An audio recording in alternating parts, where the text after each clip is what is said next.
Space launch trajectory and countdown net. Pad is clear. 10, 9, 8. Launch auto sequence has started. 6, 5, 4, 3, 2, 1. Go for launch.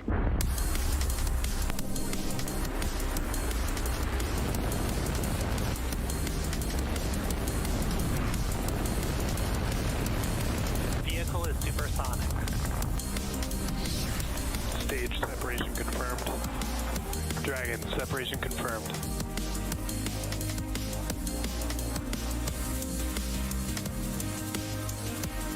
Stage 1 is transonic. Landing legs have deployed. And Falcon 9 has landed. On your screen is a live view of Falcon 9 awaiting its 6:16 a.m. Pacific time launch from Slick 4 East at the Vandenberg Space Force Base in California. Good morning, everyone. My name is Shiva, and I'm a space operations engineer here at SpaceX. Thanks for joining us for the Iridium OneWeb mission, which marks our 33rd mission this year and our 232nd overall mission to date. Now, if you've been following along, you'll know we had an abort yesterday at the T-minus 55-second mark during our launch attempt. But since then, the teams have completed checkouts on the vehicle and the ground systems, and we're looking good going into today's T0 at just about 15 minutes from now. Now, we are flying two primary customers on today's mission, Iridium and OneWeb. Combined, they are going to be sending a total of 21 spacecraft into low Earth orbit, or LEO. Iridium is sending up 5 upgraded spare satellites, and OneWeb is sending up 16 satellites, including a demonstration satellite, into space today. Now, all of the 21 spacecraft will deploy during 2 separate deployment sequences after our second stage performs 2 burns. It's likely we won't have live video coverage of that first deployment sequence, but we will have telemetry for the first 6 deployment events, and that'll allow us to confirm successful deployment over the nets. Now, those last 2 deployment events in the first sequence will happen during a blackout period, so we'll confirm those a few minutes later when we regain telemetry. We're going to have more about the customers and their payloads a little bit later on in the webcast, and if you're interested in following the full deployment schedule, check it out at spacex.com. Now, we're just about T-minus 13 minutes to go. Despite how it looks, the weather is actually fantastic for a launch today. The range and vehicle are also tracking go to launch, and we're tracking no issues with the customer payloads.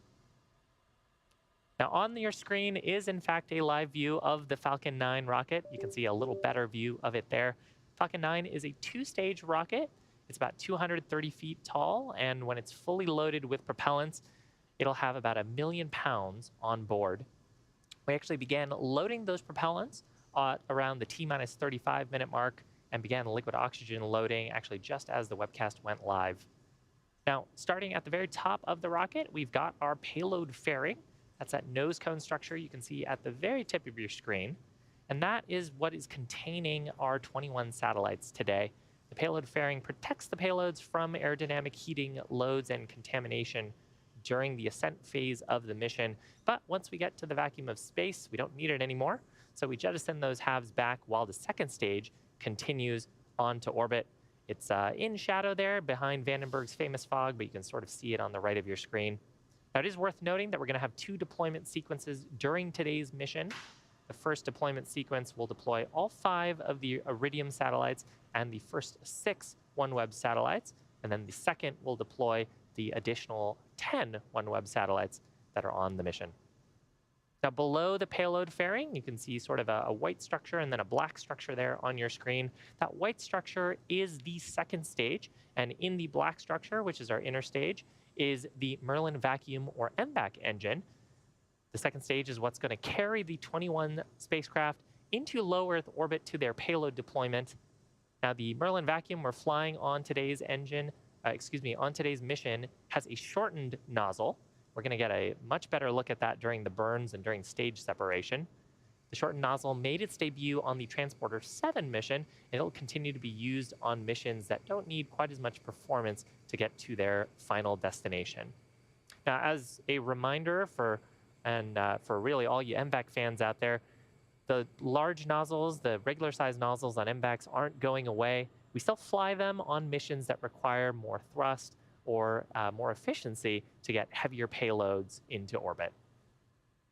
Now, moving down, we've got the bottom 2/3 of the rocket, which is referred to as the first stage. We also refer to that as the booster. At the very bottom of the first stage are the 9 Merlin engines, M1D engines, that will take Falcon 9 off the ground from the launch pad and put us outside of the thicker parts of the Earth's atmosphere. Now, shortly after liftoff, we'll expect the stages to separate from one another. The second stage will take the payloads into orbit, while the first stage makes its way back to planet Earth for recovery. It is designed to be reflown with minimal refurbishment in between flights. In fact, this particular first stage has flown, or will be flying, I should say, for its 11th time, has flown 10 times, and will attempt a landing on our drone ship named, of course, I Still Love You, that's stationed in the Pacific Ocean, downrange about 650 kilometers.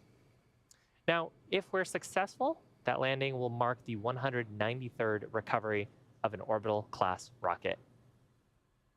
I mentioned it a little bit earlier, but we're flying 2 customers on today's mission, Iridium and OneWeb.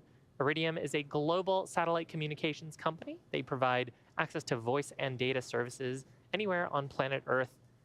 If you've been watching SpaceX a long time, you'll know that we flew 8 launches for Iridium that finished up in 2019. But here, 4 years later, we're happy to be working with them again to send another 5 upgraded spare satellites into space. These satellites will further Iridium's constellation's resiliency, bringing their total number of spares to 14 and the total number of satellites in orbit to 80. Now with that, let's learn a little bit more about Iridium and what they're flying today.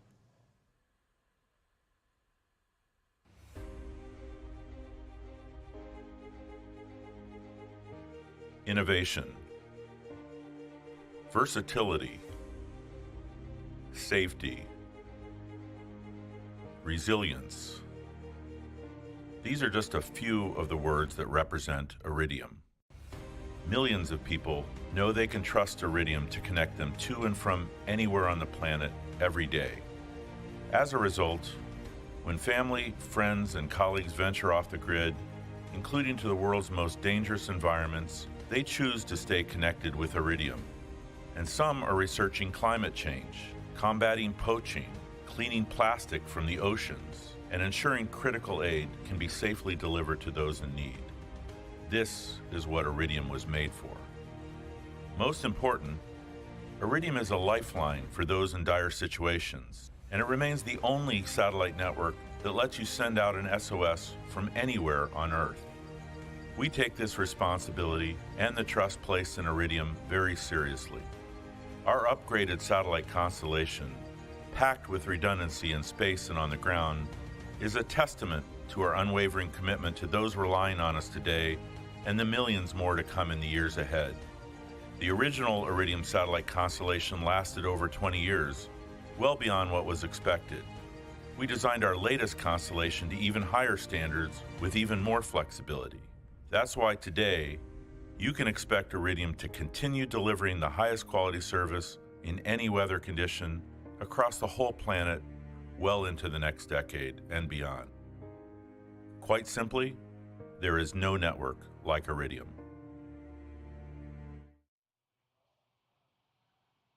Now we've got 2 main customers on today's mission, and OneWeb is that other main customer.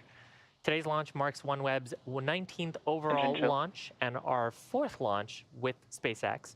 Once the 16 OneWeb satellites on board the second stage deploy, it'll bring OneWeb's constellation to 634 satellites in total.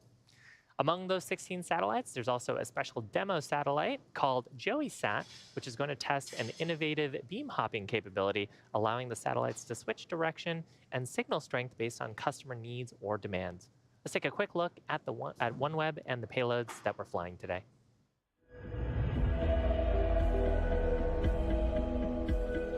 Think for a moment about what connectivity brings you. Is it helping you manage or grow a business, stay in contact with family and friends? Is it giving you or your family access to education or to a doctor? Is it opening doors for you to a world beyond your horizon? Of course, for many of us in big cities and large and established communities, it's doing that every day. It's essential, fundamental, it's enabling our lives. From connectivity flows a better quality of life, new horizons and greater opportunities. So what can we do to help ensure everybody can experience the benefits of connectivity? This is the OneWeb mission, to bridge that digital divide, to serve businesses and rural communities, to further scientific understanding and collaboration. And we're doing this by bringing high-speed broadband internet from space to places where this opportunity was previously unimaginable. Every customer connected via the OneWeb network has their own story. All of them are united by one thing: gaining the power of connectivity and the independence or sense of community that can bring. OneWeb Launch 19 with SpaceX will fly 15 satellites into our LEO constellation. In addition, a 16th satellite will be included that we have called JoeySat. JoeySat is a demonstration satellite which incorporates several features sets to be included in OneWeb's next generation constellation, including beam hopping technology, hence the name Joey. This satellite has been developed alongside our partners at SatixFy through our Sunrise program funded by the European Space Agency and the UK Space Agency. We can't wait to see it in space. Go OneWeb. Now we're just about T-minus 4.5 minutes to go to liftoff. Coming up, we should expect to see the clamp arms open on the transporter erector. Can barely make them out there on the right-hand side of your screen. Now, the transporter erector is, of course, the structure that would be to the right of Falcon 9, kind of obscured by the fog here. It brought Falcon 9 to the vertical launch position and also routes electrical connections, communications, and, of course, propellants into the stages. And once we get down to T-minus 0, we'll expect the transporter erector to retract away using hydraulics at its base. And we've actually begun retracting away the strong back, which is another name we use to refer to the transporter erector. Maybe we'll get a glimpse of it here as from between the condensation and the fog. But the transporter erector is to the right of the vehicle, I promise. Now, the first stage is connected to the transporter erector at a launch mount at its base. And when we get to T-minus 0, that'll retract away fully, clearing the way for Falcon 9's launch. Stage 1, lock flow complete. There's a call out for liquid oxygen loading complete on the first stage. We're expecting a similar call out here on the second stage around the T-minus 2 minute mark. Falcon 9 uses two types of propellant, a fuel and an oxidizer. The fuel the fuel we use is rocket propellant 1, which is a refined form of kerosene. The oxidizer is liquid oxygen. And that's because we need an oxidizer to burn that fuel. And where we're going to the vacuum of space, we need to carry that oxidizer with us. When we're fully loaded with propellants, we'll have about 1 million pounds of both RP1 and liquid oxygen on board to feed the Merlin 1D and Merlin vacuum engines on the first and second stages, respectively.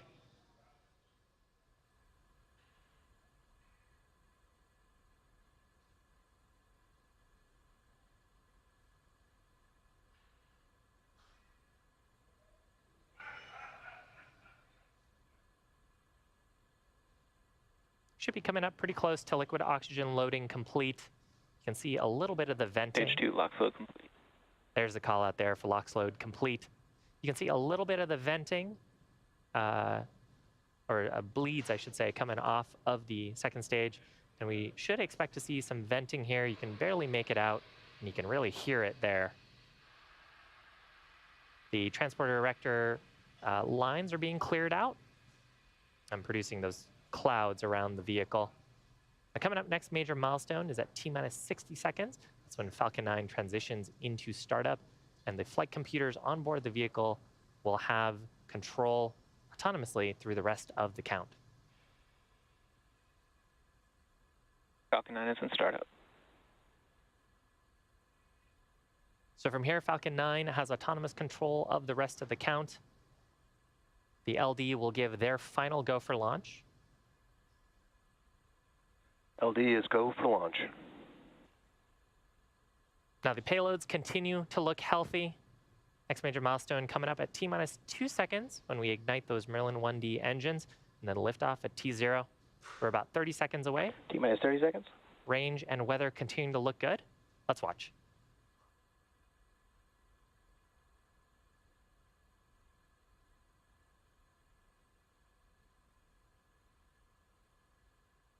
$15.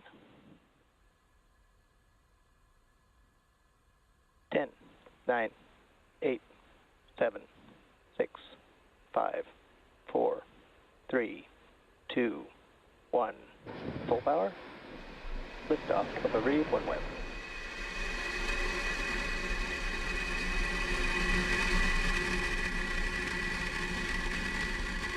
Vehicle's pitching downrange. M1D chamber pressure is nominal.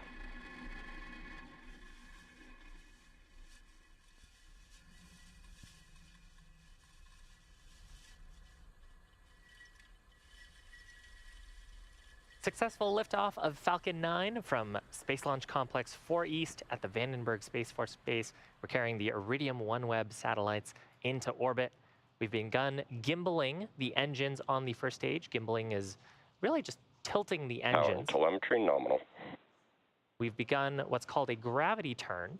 So we're letting gravity help pull the rocket to go sideways. We need to be going fast horizontally to get into orbit. We actually just got through the throttle bucket. Vehicle supersonic. Throttle bucket being where we've throttled down the Merlin 1D engines in preparation for max Q. That's the point of highest stresses on the vehicle. Max Q. Fantastic views from this ground tracking cam. Nice to be out of the Vandenberg fog. Now, a rocket needs to go about 17,500 miles an hour horizontally in order to avoid being pulled back down to Earth. And if it does get to that velocity, that's what we say that's what we mean when we say we're getting to orbit. So we're continuing to accelerate on the first stage. Call out there of MVAC chill. And that's for the next several events we've got coming up. The first of those is main engine cutoff, where we'll shut down these 9 Merlin 1D engines on the first stage. That'll be followed by stage separation, where the first and second stages will separate from each other. The Merlin vacuum on the second stage will ignite at SES-1. And then we will have the fairing halves separate shortly after that around the T+3 minute mark. So again, those events back to back: MECO, stage sep, SES-1, and then shortly after, fairing separation.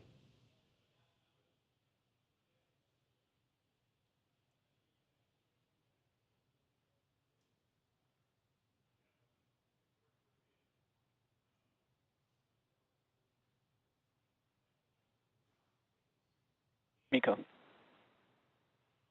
Stage separation confirmed.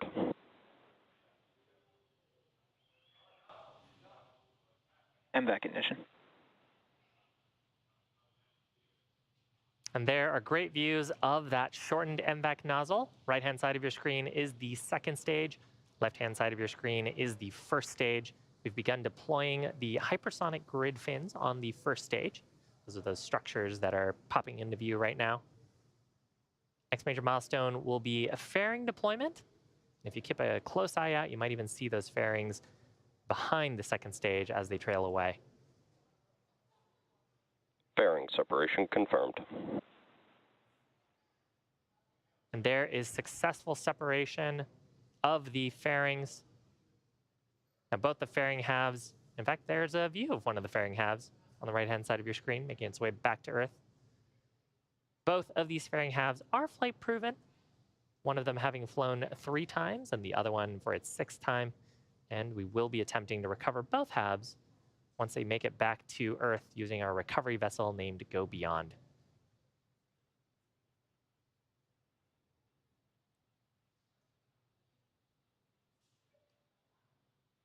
T+4 minutes.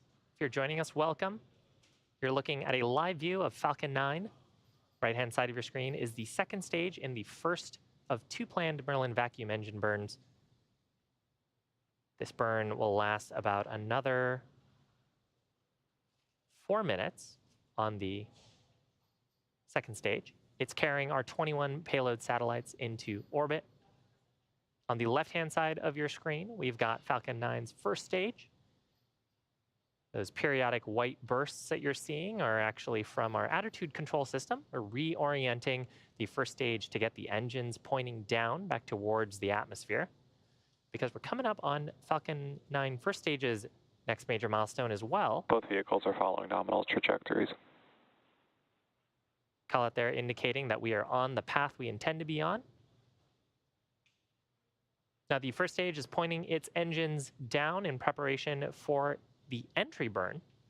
Entry burn is where we relight 3 of the Merlin 1D engines on the first stage. We relight the center engine and then 2 of the radial engines.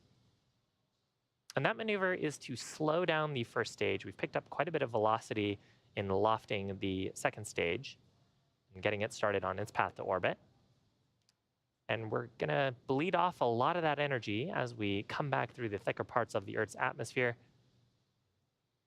So rather than taking all of that heat loading and structural loading directly on the vehicle, we use some of our propellant to slow down a bit. And that's what the purpose of the entry burn is. Helps us reduce the stresses and loads on the vehicle to help recover it. View from the inner stage. Just a few minutes ago, we had a second stage in there. Now, all the soot that you see actually comes from a couple of different sources. The soot that we're seeing in the inner stage came a little bit from that second stage burn. The soot that you see on the rocket actually comes from the entry burn primarily. We're flying quickly backward through our Merlin exhaust plumes, and we use a carbon-based fuel. So as we combust that, that leaves a nice small layer of soot on the vehicle. And reusability is really what makes the cost of spaceflight lower and enables more scientific research and infrastructure development in low Earth orbit like we're doing today.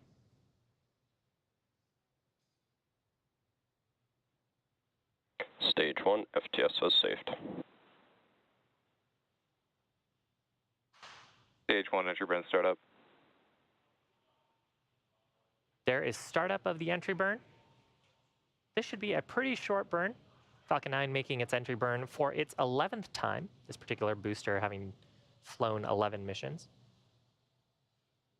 Total burn duration, just about 20 seconds on the first stage. Stage 1 entry burn shutdown. And then followed by a little bit of attitude gas there just to get us pointed in the re-entry attitude that we want to be in.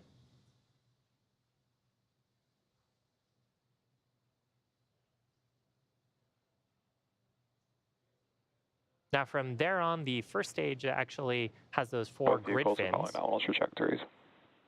And as we get into the thicker atmosphere, we get more control off of those grid fins. They'll actually do most of the pointing. We don't need to use attitude gas or the engines to do that until the landing burn starts in just about 40 seconds. Now, the landing burn will coincide with second engine cutoff on the Stage 1 transonic. second stage.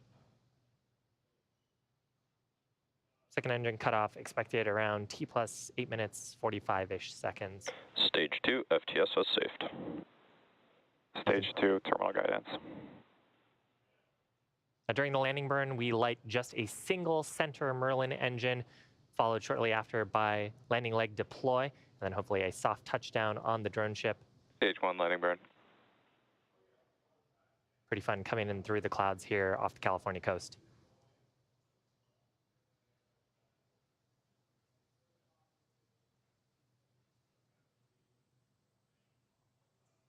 Stage 1 landing leg deploy. Impact shutdown. Stage 1 landing is confirmed. Okay, a lot of things happened there. but I see a successful landing Nominal orbit insertion. of our Falcon 9 first stage. We had a second engine cutoff there. You heard the call out for nominal orbital insertion. So we're in our first parking orbit for the second stage. And on the first stage, that marked the 100.